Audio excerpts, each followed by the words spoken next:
Nagbabalik ang PTV Balita ngayon. Tiniyak ng Department of Transportation na may sapat na bus para sa inaasahang exodus ng mga pasahero ngayong undas.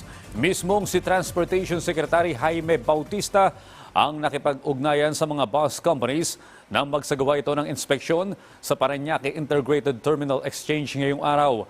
Tuloy-tuloy niya ang pagbibigay ng special permit ng LTFRB sa mga bus companies. Mula October 20, nasa 770 special permits na ang naaprubahan ng LTFRB. Samantala, kamustahin naman natin ang sitwasyon sa NAIA. Kaugnay pa rin ng mga uuwi sa kanilang probinsya para sa undas at eleksyon. Mareport ang aming kasamang si Noel Talakay. Live, Noel.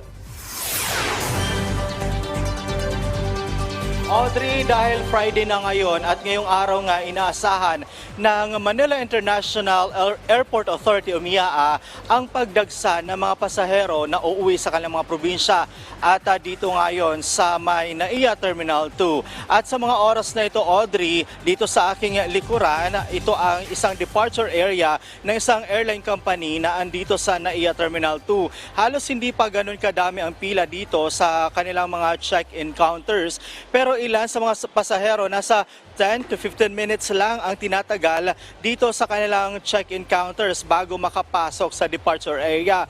Dito sa NAIA Terminal 2, meron dito 3 airline companies na bumibiyahe sa iba't ibang lugar dito sa bansa. Kaya naman inaasahan ng MIAA na simula ngayong araw ay dadagsa ang pasahero dito para umuwi sa kanilang mga probinsya para gunitain ang undas at makilahok sa barangay at SK election. Audrey, kanina rin ang sitwasyon naman sa may NAIA Terminal 1 kung saan dito naman yung mga international flights, halos mahaba na ang pila sa mga security check at ayon sa MIAA, ito ay dahil sa mga security requirements na pupuntahan ng bansa ng mga pasahero.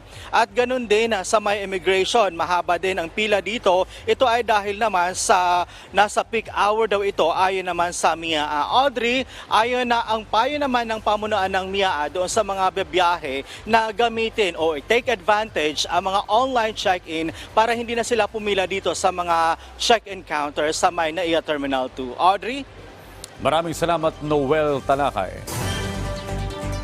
Samantala, alamin naman natin ang iba pang balita mula kay Julius Pacot ng PTV Davao. Mayong adlaw, gipahigayon karong semanahang ikaduhang hugna sa house-to-house visits sa pagpasidungog sa mga Davaoeño Centenarians 2023. 25 ka mga centenarians ang gipasidunggan gikan Oktubre 16 hangtod Oktubre 24 karong tuiga. Usa niini ang 108 years old nga awardee nga taga Agdao District. Doon na kini cash gift nga nadawat ang matag awardee nga 100,000 pesos. Lakip tini ang usa ka city issued recognition plaque gikan sa syudad tubong sa mga programa nga maila ang ilang dakong kontribusyon dinhi sa komunidad ug pagsaulog silang talagsaon nga taas nga kinabuhi. Samtang giandam na sa City Government of Tagum ang ilang giant Christmas tree karong tuiga nga nahimutang diha sa Tagum City Hall Complex. Diin base sa official social media page sa mong syudad, kini ang pinakataas nga Christmas tree sa nasod. Nakatakda kining pasigaon sunod bulan. Hinuon, wala pa'y gihatag nga detalye, ingon man disenyo o konsepto o kung unsa ang kataas ang mga Christmas tree. Giawhag na lamang sa LGU Tagum City ang publiko nga maghulat silang anunsyo. Naila ang syudad sa Tagum nga dunay pinakataas ug mabulukon nga Christmas tree sa nasod matag kasaulugan sa Pasko. Ug mao katong mga nag-unang mga balita gikan dinhi sa PTV Davao. Ako si Julius Pacot. Mayong adlaw. Daghang salamat, Julius Pacot.